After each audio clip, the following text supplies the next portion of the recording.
السلام علیکم ورحمۃ اللہ۔ اسلام دین فطرت میں آج کے منتخب اقتباس کا عنوان ہے، فلاح و نجات کے لیے 4 نکاتی لائے عمل کافی ہے۔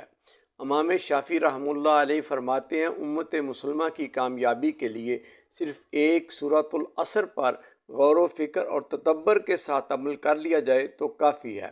اللہ تعالیٰ نے فلاح دارین کے اس 4 نکاتی لائے عمل پر انسان کو یقین دلانے کے لیے والعصر زمانے کی قسم اٹھائی کہ ان الانسان لفی خسر، بلا شبہ انسان فکر آخرت نہ کرنے کی غفلت پر بالآخر خسارے میں رہے گا۔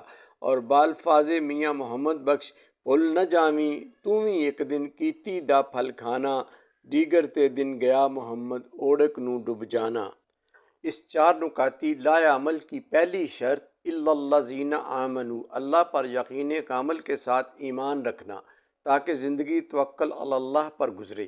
دوسرا کم وعملوا الصالحات، اعمال صالح کی انجام دہی اور منکرات سے پہلو تہی۔ جبکہ تیسرا عمل وتواصوا بالحق، کے ایک دوسرے کو حق کی وصیت کرنا، کیونکہ صرف خود ہی نہیں سنورنا بلکہ اپنے ارد گرد کو بھی نکھارنا ہے۔